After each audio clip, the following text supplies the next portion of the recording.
G'day, legends. We're back at UFC Apex in Las Vegas for UFC Fight Night, Bonfim versus Brown. Gabriel Bonfim, Brazilian submission ace, fast and technical, mixes sharp striking with deadly jiu-jitsu. Once he locks it in, it's trouble for everyone.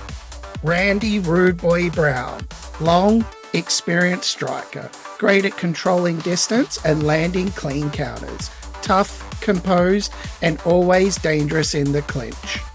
This card's stacked with exciting matchups, finishing threats, and a few dark horses ready to make waves. Me and my Husky will be breaking it down here on the MMA Husky Hustler. So hit subscribe, drop your picks, and join the hustle. And always remember, stay husky.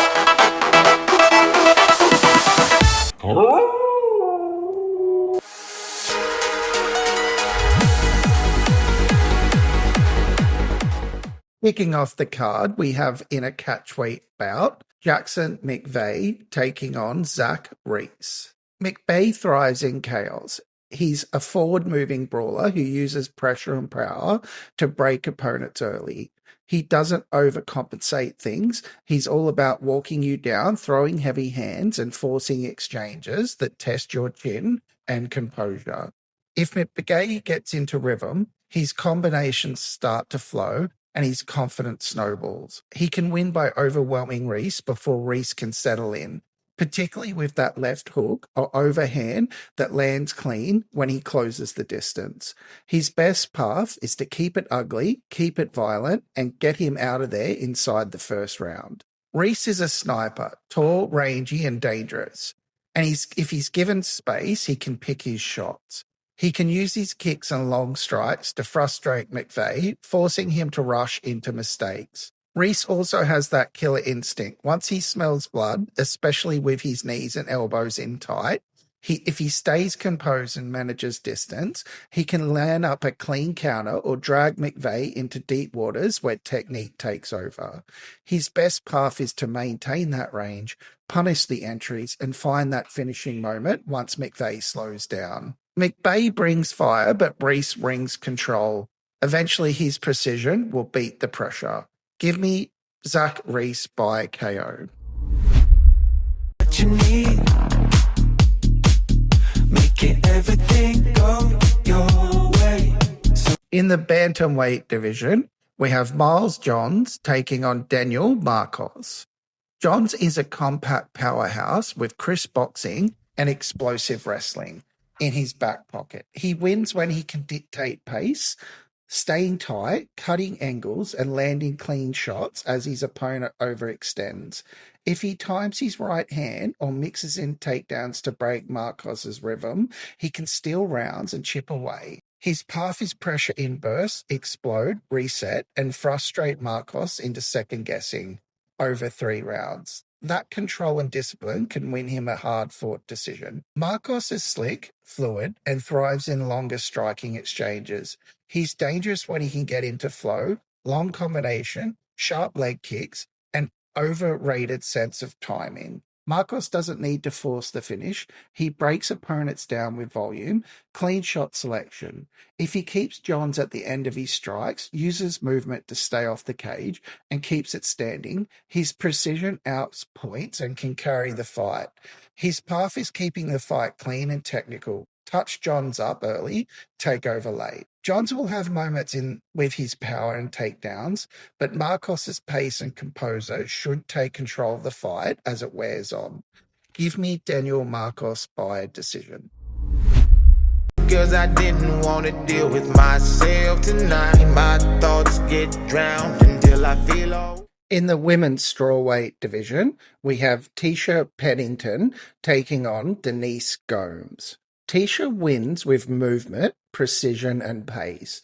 She's at her best when she's darting in and out, landing quick combinations, and exiting before a opponent can counter. If she stays disciplined and avoids getting into a brawl, she can pick domes apart with volume and footwork. Her experience and ability to control pace are key. Rack up points, frustrate Gomes, and cruise to a clean decision. Gomes brings pressure and power. She wants a war. Her best route is to cut off the cage, make it ugly, and land something big early. If she can trap Tecia against the fence, unload in close, and make it a physical fight, she can swing momentum fast. The more stationary Tecia becomes, the more dangerous Gomes gets. This fight comes down to tempo. If Tecia can stay elusive, she'll outpoint Gomes. If Gomes turns it into a firefight, her aggression and power could steal it. Expect Gomes to find her rhythm as the fight goes on and land the heavier moments that catch the judge's eyes. Give me Denise Gomes by decision. Coming out the boy, we coming out the In the heavyweight division, we have Josh Hokit versus Max Gimenis. Hokit wins when he comes out aggressive and sets the tone immediately. His explosive entries and raw athleticism let him dictate where the fight takes place. And lately, his striking has started to match his wrestling. If he comes forward with confidence, mixes in hands with level change feints, and catches Gimenis trying to defend the takedown, he's got the power to end it early. Gimenis needs to survive the opening storm. He has solid striking fundamentals and carries knockout power of his own. But his best chance is to stay patient, circle out of the wrestling pressure, and make Hokit miss. If he can drag the fight past the first round, he might find openings as Hokit slows down. If he can utilize his jiu-jitsu into the second, he may find an elusive sub. Hokit's explosiveness and speed should be too much early. Expect him to blitz forward, land clean, and close the show before Gimenis settles in. Give me Josh Hokit by KO.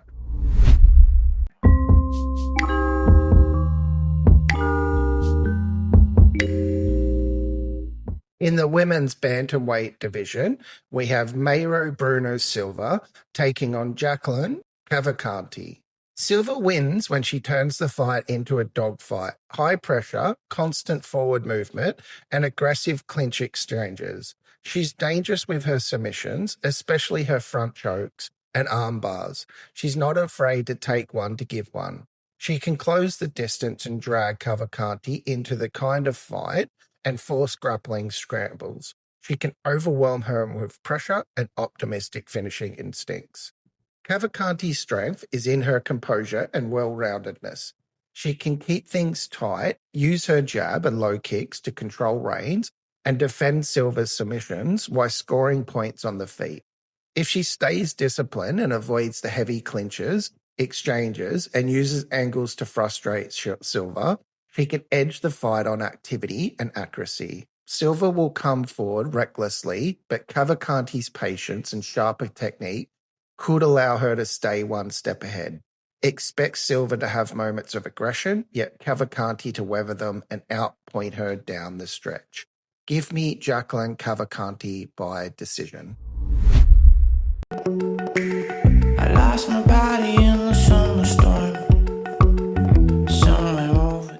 In the bantamweight division, we have Ricky Simón taking on Raoni Barcelos. Simón is all about pressure and control, and he thrives when he can dictate pace, keep opponents uncomfortable, and make them react instead of acting. Against Barcelos, Simon's strategy is relentless forward movement, heavy combinations, and consistent wrestling threats. By mixing in takedowns or clinch work, he can sap Barcelos' energy and disrupt his rhythm. His path is to turn it into a grueling fight when his durability and pressure break Barcelos mentally and physically, setting up a finish. Barcelos is a sharper striker, precise, fluid, and dangerous in clean exchanges, and he keeps distance and lands counters. He can score rounds and punish Simon's entries. His path to victory requires patience, avoiding takedowns, and hitting crisp combinations. Simon's pressure and relentless style can overwhelm Barcelos once the path becomes too much for Barcelos to handle. Simón can take over and force the stoppage.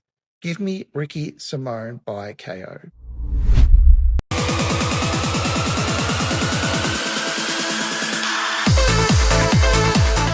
In the featherweight division, we have Jamall Emmers taking on Hyder Amil. Emmers wins when he fights smart, using his length, experience, and sharp foundations. He's clean technically, with crisp boxing and solid wrestling defense. If he can keep Amil at range, pick his shots, and avoids brawls, he can outclass him over 3 rounds. Mixing in takedowns to break Amil's rhythm would also score points and keep the pressure off his own chin. Amil is a pressure fighter through and through. He wins by dragging you into chaos, walking you down, throwing volume, and making every exchange ugly. He's got relentless pace, and once he finds his rhythm, he can snowball quickly. If he cuts off Emmers' movement, forces him onto the back foot, and keeps swinging with intent, he can break Emmers' rhythm and eventually find the finish. Emmers is slick early, but Amil's constant pressure and toughness tend to break opponents down over time. Once Amil starts landing clean, it's hard to get him off you. Give me Hyder Amil by knockout. Standing tight on your feet. In the middleweight division, we have Marco Tulio taking on Christian Leroy Duncan. Tulio is a patient technical striker who likes to work behind clean foundations. He's composed under fire and dangerous when he can fight at his own pace. Measured jabs, tight counters, and smart pressure. If he can stay defensively sound and force Duncan into overcommitting, Tulio's sharp boxing and low leg kicks can start to add up. He can also mix in clinch control to disrupt Duncan's flow. His path to victory is about discipline, avoid the wild exchanges, chip away with precision, and drag Duncan into a slower, technical fight where Tulio's steadiness wins rounds. Duncan is pure creativity and chaos, an unpredictable striker who mixes movement, angles, and dynamic attacks that opponents can't prepare for. He thrives on rhythm changes, using unorthodox strikes to catch opponents off guard. If he can keep the fight open and free-flowing, his athleticism and flair become serious weapons. Duncan's best path is to stay loose, use variety, spinning elbows, flying knees, slick combinations, and overwhelm Tulio before he can settle into a boxing rhythm. Duncan's creativity is a weapon, but Tulio's discipline and technical sharpness can neutralize it. Over 3 rounds, the cleaner, steadier work should win out. Give me Marco Tulio by decision.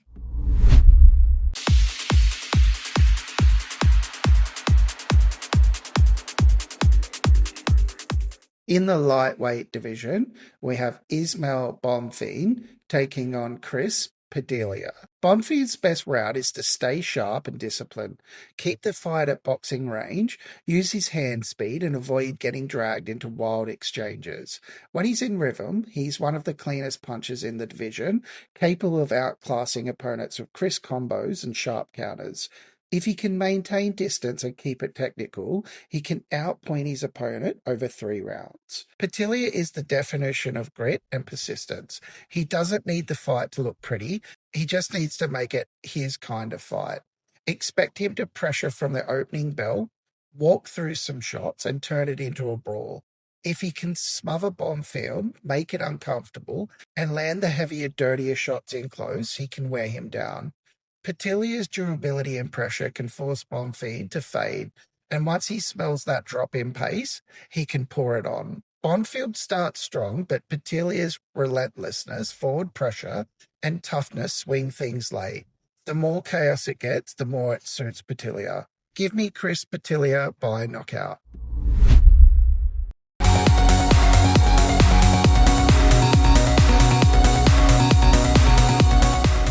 In the featherweight division, we have Muslim Salikhov taking on Uros Medic. Muslim key is experience and composure.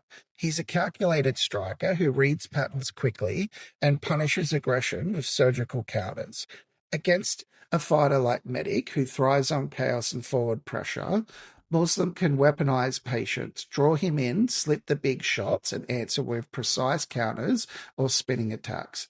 If he controls the range and kicks and forces Medic to chase, the openings will come naturally. His path is clean technique, measured pace, and letting Medic's own momentum work against him. Medic has to make this a sprint, not a chess match. He's explosive, thrives when the fight turns into a firefight. If he can swarm Muslim early, keep him backing up, and never let him settle into rhythm, Medic's power can crack through. His best chance is to overwhelm his opponent before the veteran finds his timing. Medic's aggression is dangerous early, but Muslim's experience, patience, and striking IQ should let him weather that storm and take over once Medic slows.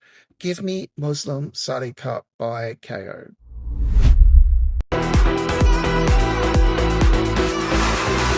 Found myself in the eye of a hurricane. In the co-main event of the flyweight division, we have Max Schnell taking on Joseph Morales. Schnell's best chance is to keep the fight on the feet. He's faster striker with slick combinations and sharp movement when he's focused. If he can control the distance and avoid the ground and stay disciplined during exchanges, Schnell can piece Morales up over 3 rounds. It's all about maintaining range and not giving Morales a chance to close the distance or clinch. Morales thrives when the fight gets gritty. He's patient, composed, and lethal once he gets his hand on you. If he can pressure Schnell, drag him into a clinch and scramble situations, he'll find openings for his grappling. Morales' best path is to wear Schnell down with control, force a scramble, and snatch a neck or transition to dominant position for the finish. Schnell's speed gives him early success, but Morales' persistence and grappling edge will flip the momentum once things hit the mat. Give me Joseph Morales by submission.